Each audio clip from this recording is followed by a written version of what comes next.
All right, everyone. One of my good customers calls me up, says, I bought a truck, and I want you to look at it. And it's happened so often, it's not even funny, but like, why not have me look at something and then buy it? Why are you going to buy it and then have me look at it? So he stops in with this truck. It's an '06 Chevy Silverado. And it don't look bad at first. And he says, the check engine light's on. He goes, every once in a while it starts flashing and it runs terribly.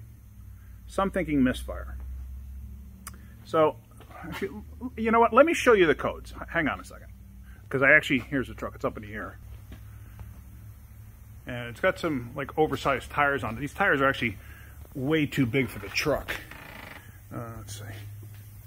These tires are just way too big for this truck. It's a 1500 with a 4.8.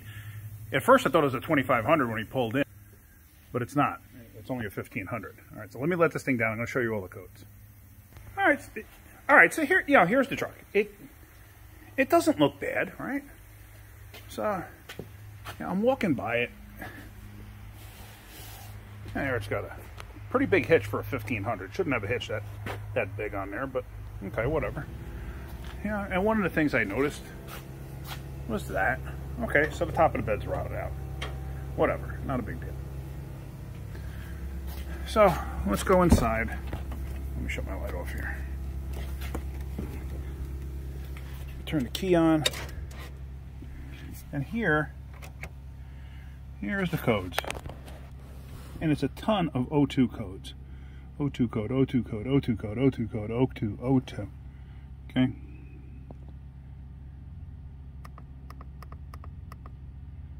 Next page. O2 code, O2 code. Misfire detected. That could be from O2s being screwed up. It's very possible.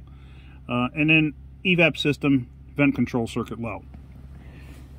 That's either going to be a bad vent solenoid or a wiring problem to the vent solenoid. So, it doesn't have terrible mileage. It's only like 157. And the interior isn't bad either. But something, I don't know, piqued my interest. Let's put it that way. You know, the antenna went up and it was just like, the warning signs are there. Something's wrong. So let's put this back up in the air so you can see what I'm seeing underneath this thing.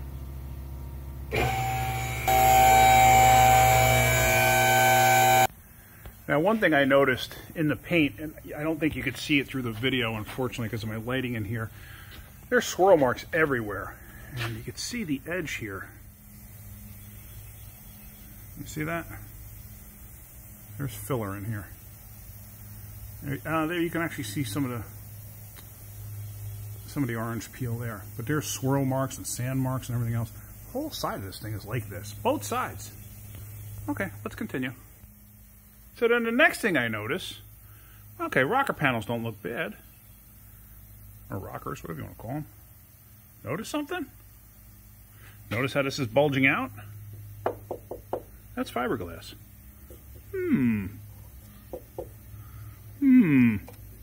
It's a covering. There's rust from the door hitting it. I didn't even look at the inside edge of the door. I'm curious. Did I leave it unlocked? Let's see. I did. Okay, that's not bad. It's not bad. But as you can see, oh no, this is sheet metal actually. I thought it was fiberglass. Sorry. I can just imagine what this looks like underneath there. So now, as I got it up in the air, I happen to notice, you see that sticker that's on the frame right there? It's been painted over. But then I noticed those marks. Power washer.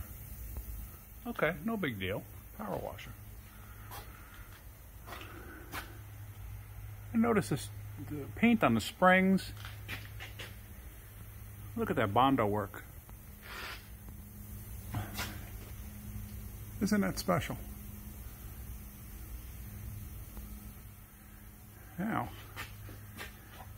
here's the rockers. Look at that. Rotted away. Look at that. Everything's all rotted away. Come over to this side. Same thing. Rotted away. Not even there anymore. Adios. It's gone. Look, you can see the self-tapping screws that they shoved through it to try to hold this piece of crap in place.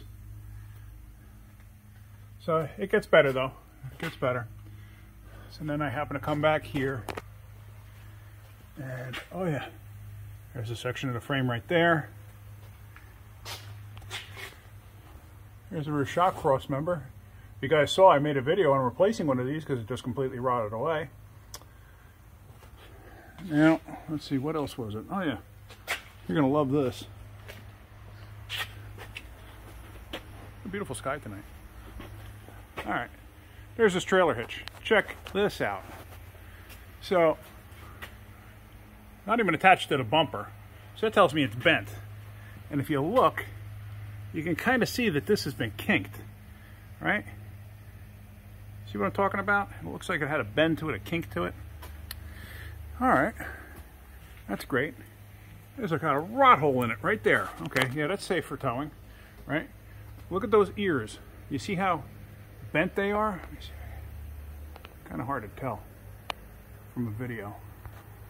Try this. You see they're bent to one side? Now hold on, it gets better, it gets better. Ready for this?